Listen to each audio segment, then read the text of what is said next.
Hey, it's Liam. I'm back with more premises for movies that were never made, premises about cinemas, and I posted this back in 2019, so there were about 93 of them. Every time I look back and check the list again, the number changes, but right now we're up to number 36, and today we're just going to do 4, so I'll start right away. Forced to watch the worst films they gave glowing reviews for, deceased film critics must find the truth of existence to be allowed into heaven or hell. So film critics and their reviews, they're,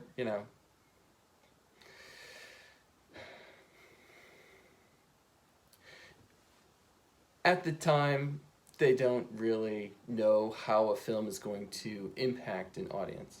So you think that, if they gave I almost said a bad word, a bad review to a great movie. Think of movie, like if I said, Edward Scissorhands, you know what movie I'm talking about.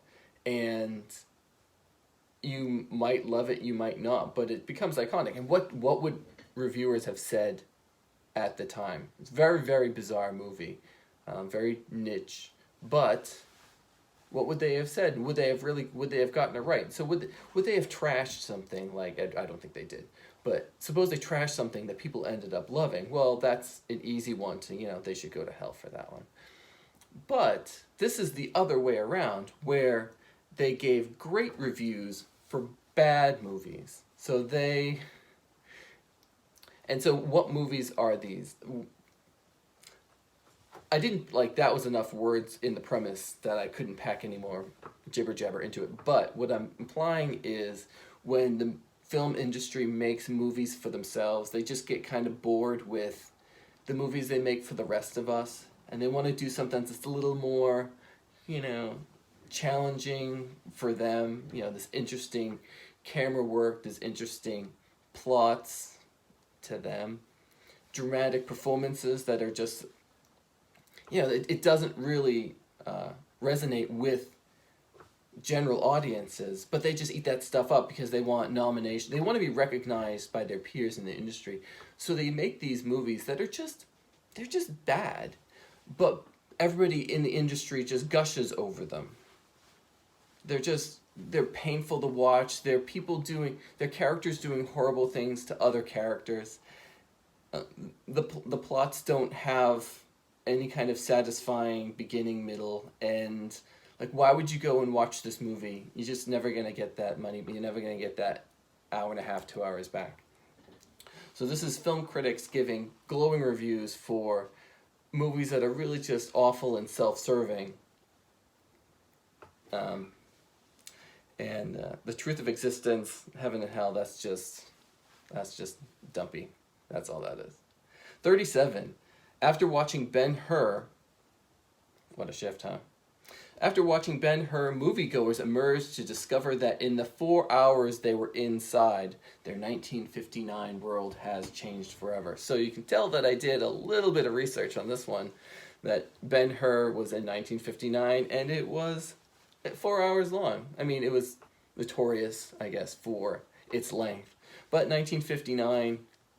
during the Cold War, a lot could have changed in 4 hours, and that's really it's the lead into something that's kind of post-apocalyptic World War III. The world has changed kind of movie, and that's really it. That's really it. 38. The audience heads home, but something from their night out has got there first. Just basic horror, something follows you home. Is it from watching the movie? Did you come across a person or creature? Did you pick up some kind of artifact? Did you, everybody in the audience is like, don't do this, and then you do it anyway, and you're cursed for the remaining hour and a half that they have to watch you suffer. That's just that one is. But it starts out with a movie night. And that's it. That's why it's on the list. It's a movie night. 39.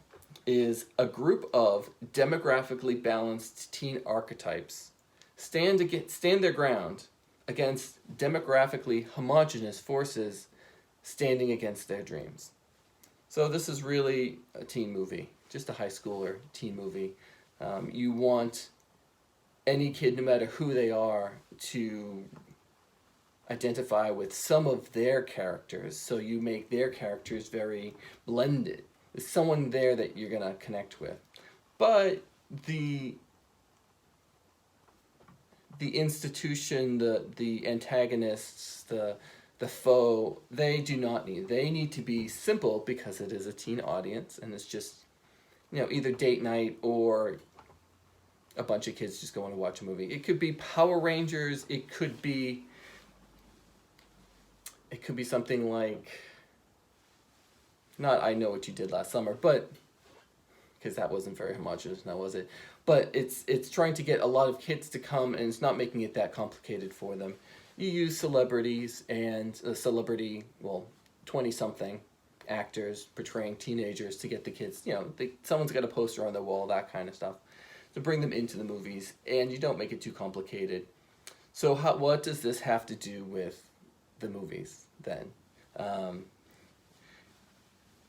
So teen archetypes standing up against the school administration. What does that have to do with movies? Well, I wrote that out, and then I realized that it didn't have anything to do with movies at all.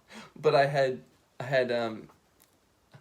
fought over the word choices for so long that I wasn't willing to throw it out. So at the end of the premise, standing against their dreams at the movies. What does that mean? It doesn't mean anything. This is just a cop-out for me to keep this on this list, given probably whatever disproportionate amount of time I applied to this single premise. It's at the movies. That's why it's on the list. So that's all I have today, just those 4. Thank you for watching. I'm probably going to put some stuff over here now, so you can click on that. You can like it. You can, I guess there's like maybe there's a subscribe up here. And I have other series out. I have vlogs, and if you watch those, that'd be great too. So thank you for watching. This has been Liam from Base Dated.